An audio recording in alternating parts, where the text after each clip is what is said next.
Welcome back. A new era is underway for the Gophers as Niko Medved takes the reins. Danny Spiewak brings us the story on how the new hoops coach will look to take on the NIL era.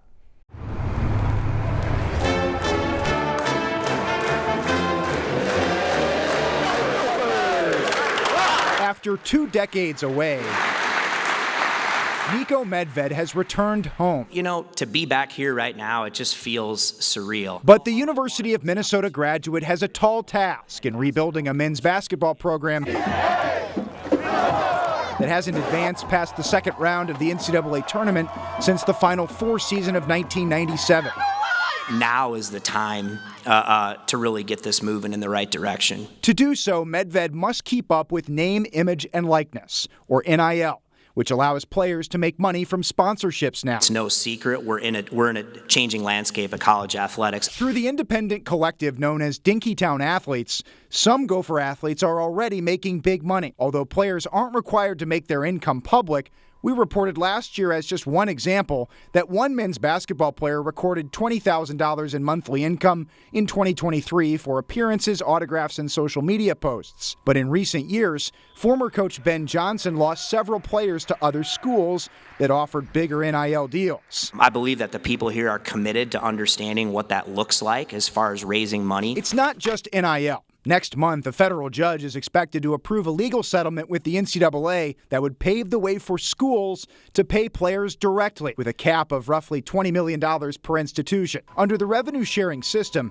athletic director Mark Coyle says 5 Gopher sports, including men's basketball, will participate. That's new for fans, too. What's that going to look like? Do you know what your budget might look like? I know where Mark stands on that and where we want to be, positioned in our conference from a rev share perspective. What the Big Ten is doing with that is really cool. I think we're at the forefront. Coyle said NIL and revenue sharing came up immediately when hiring Medved. Do we need to be more aggressive? Do we need to raise more money? There's no doubt we do, but we have the resources. We feel like we can compete at a high level. All right, nice to meet you. That includes engaging Fortune 500 companies and deep-pocketed alumni to bolster financial support. But I will tell you that there's a lot of work that needs to be done. Nadine Babu of GopherHole.com has covered the program for years and has known Niko Medved since his days as an assistant. It's not on Niko.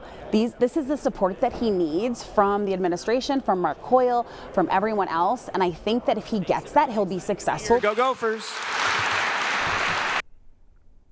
Lindsey Vonn is continuing to prove skeptics wrong. The now 40-year-old Minnesota native just earned second place in the World Cup at Sun Valley. But can Vonn still qualify for the Olympics in 2026? Morgan Wolf introduces us to one coach who has never stopped believing in her. And listen to that crowd. A decades-long story isn't over. Lindsey Vonn is writing history again. She's out of retirement and placing in world competitions. People saying that I can't, that I'm too old, that I'm not good enough anymore, and I think I proved everyone wrong. There's something special about her. But there's someone who knew she would. She always knew kind of what she was doing, I think. Her childhood ski coach, Eric Seiler. To make a decision like what she made to go back to racing. First I thought, oh my God. And then I thought, of course, she's the right one to do it, The legendary Austria-born skier carved out a legacy at a small little hill in a sleepy Midwest suburb. Eric produced a handful of Olympic and World Cup skiers at Buck Hill. For the people who live here, they don't need a big mountain. She proved it. She was born and raised here. Her determination started at a young age. And she was the first one on the lift and the last one down. One of the most decorated U.S. alpine skiers in history hung up her skis in 2019. Vonn said that her injuries had finally taken their toll. But last November, Lindsey announced that she still had some gas left in the tank. How old are you? And for her 99-year-old former coach. You have to go on Google and look it up. I forgot. He couldn't be more proud. But I have to be tough too to make it. I'm going to go on. And then you think about people like Lindsey, She went on, she turned around and did it again. And then she succeeded.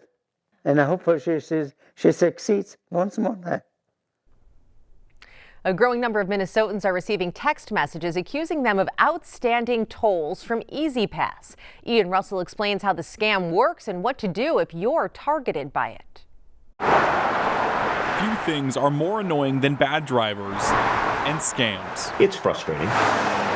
With text after text after text blowing up all of our phones. And the number of people that open their texts is much higher than the number of people that open their emails. Minnesota drivers can't seem to catch a break as scammers take aim at us. Because we're entering the travel season. So the thought that people are going to get messages about an unpaid toll or what have you make more sense when we're all gearing up to go on summer road trips. If you haven't gotten a text claiming you owe all this money for unpaid tolls, count yourself really lucky.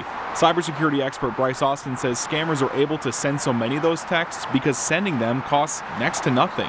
They are sending it to every single 612-763 and 952 phone number, knowing a good percentage are cell phones that can receive text messages, and the ones that aren't are just a throwaway. Many of the texts we've seen have all started with a +63 country code. That's the Philippines, but Austin says he wouldn't be surprised if that's fake as well. And they're sending these out in such giant masses that they aren't even taking the time to spoof a 612-763 or 952 area code.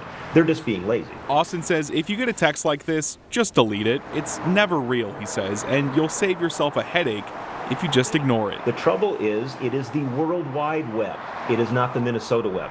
So we have people from anywhere on the planet trying to scam us, and they'll take advantage of Minnesota Nice if we let them. Stick with us. More news and weather is coming up after the break.